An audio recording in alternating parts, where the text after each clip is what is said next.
Halo, assalamualaikum warahmatullahi wabarakatuh. Selamat datang kembali di Haryana Official. Mbak semuanya, gimana kabarnya nih hari? Semoga sehat selalu di perantauan. Amin. Muga-muga mbak semuanya terhindar dari mara bahaya, dipermudah segala urusan di samping mbak. Amin ya robbal alamin. Tak doakan dari tanah air.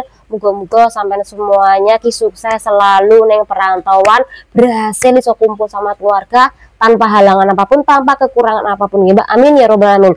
Nah mbak semuanya, kali ini kita bakal membahas sebuah status. Jadi pembahasan kali ini ringan dan keringanan ini ada informasi. Tapi sekali lagi silakan mbak semuanya untuk ditonton videonya sampai habis, karena yang terakhir ini ada kasus salah satu temennya kita yang dimana diputus kontrak, perkaranya cuman makan makanan majikan. Silakan disimak hanya di channel ini. Oke, jadi ada sebuah curhatan mbak yang dimana Mbak Eki menuliskan sebuah status. Lebih sakit jika punya majikan baik banget, enggak rewel, tapi tiba-tiba nyuruh cap ye detik itu juga dan harus keluar. Jadi disuruh mengemas barang itu hari juga, berarti mbak itu di interminute mbak. Lanjut ya, rasanya setengah sadar C. Cap ye barang-barang segitu banyaknya itu hari juga harus keluar. Tapi beda kalau majikan cerewet maafan sejak awal tapi nggak pernah menginterminit CC nih. Setelah finish aku bisa jauh-jauh hari cari majikan baru. Bahkan yang maafan maunya renew aku lagi, tapi aku nggak mau karena maafan. Liku-liku kehidupan yang berbeda-beda, dan ini kenyataan yang aku alami. Jadi Mbak Eki sebelum finish kontrak 3 bulan berarti dapat kerja selama 21 hari. Sebelum finish kontrak Mbak Eki diinterminate oleh majikan nih. Nah iki tulisannya total dari gaji terakhir, di situ disertakan gaji dia per bulan, kemudian uang interminitan, kemudian cuti tahunan, uang jalan, dan tiket dapat 3.000. Intinya total dari apa yang ia dapat atau hak-hak dia terakhir kerja di situ adalah 20.000 dolar Hongkong. Nah, dari pembahasan ini apa kita bahas? Nah, di situ tertulis kalau Mbak E di one month notice, tapi kenyataannya Mbak Eki di interminate itu hari juga disuruh keluar.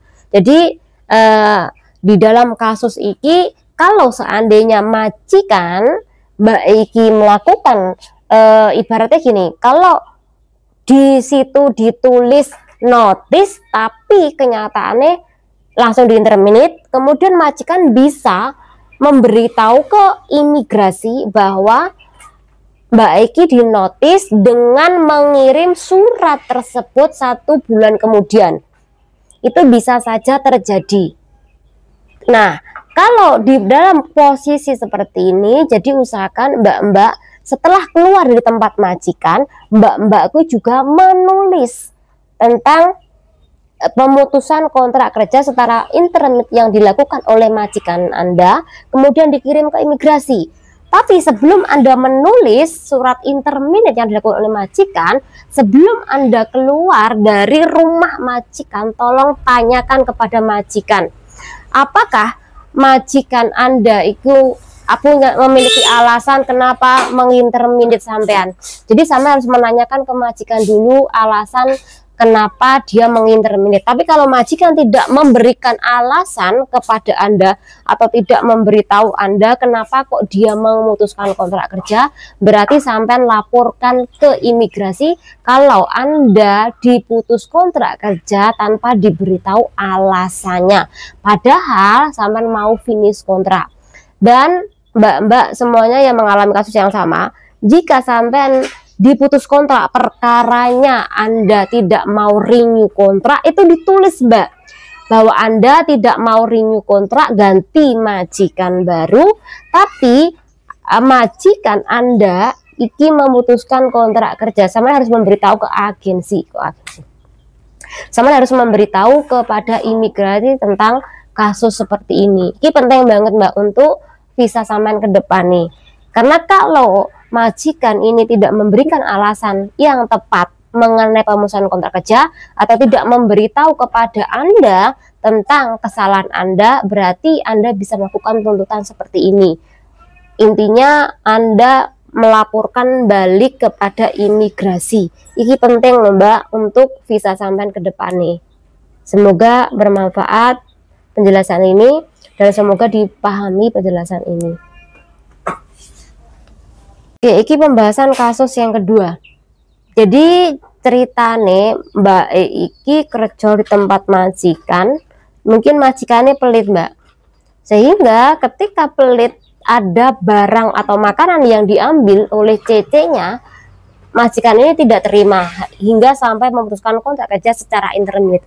Jadi ceritanya Mbak Eki makan siang kemudian ditambahin tomat. Jadi Mbak Eki makan tomat milik majikan dan kemudian majikan malamnya iki pengen makan tomat tumis telur. Jadi telur dikocok kemudian nanti tomatnya dihancurkan, semacam jadilah tumis tomat telur.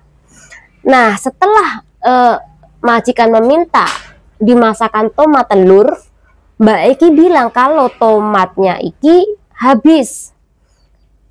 Dan majikan kui sejak awal tahu kalau tomatnya iki masih tersisa Mbak, masih ada.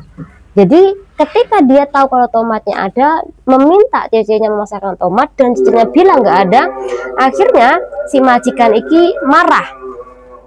Dan ketika majikan marah, majikan iki langsung mengeluarkan Mbak E itu hari. Jadi Mbak E iki diintermit oleh majikannya. Jadi di dalam kasus ini mending Mbak sama di interminit, karena ada nih majikan yang tidak terima dengan Anda memakai barang atau Anda mengambil barang milik majikan, baik itu makanan atau mungkin peralatan, Anda bisa dilaporkan ke polisi. Bahkan dulu PL ada kasus yang mana PL ini mengambil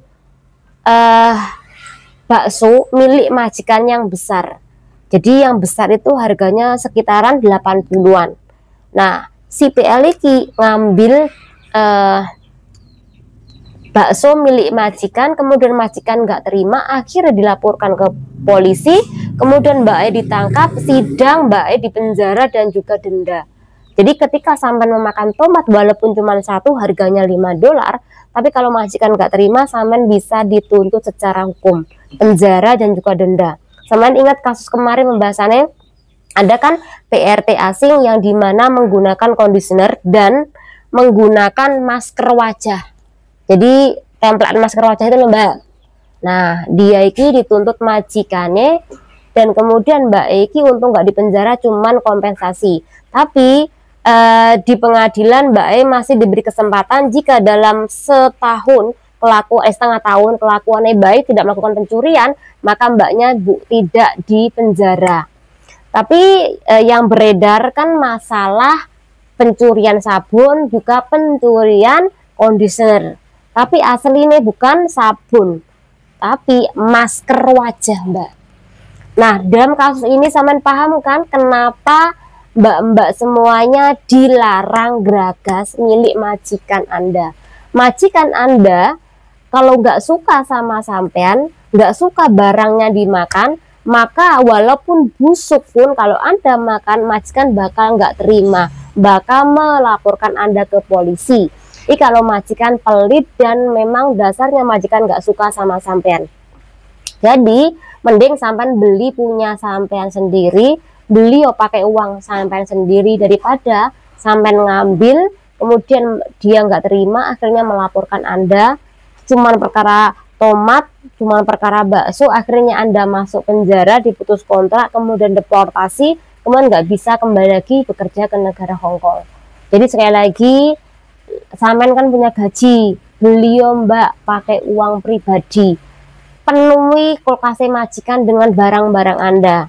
Tapi ada nih majikan yang maling makanan, dan jajan-jajan milik PRT-nya, bahkan anaknya majikan juga sering maling. Kita lo nggak pernah ngatain mereka pencuri, bahkan melaporkan mereka ke polisi. Bahkan kita bisa nih melaporkan mereka ke polisi perkara mereka mencuri atau mengambil tanpa izin barang-barang kita. kita bisa melakukan, tapi kita nggak mau kan Mbak, cuman perkara makanan mosok mempolisikan.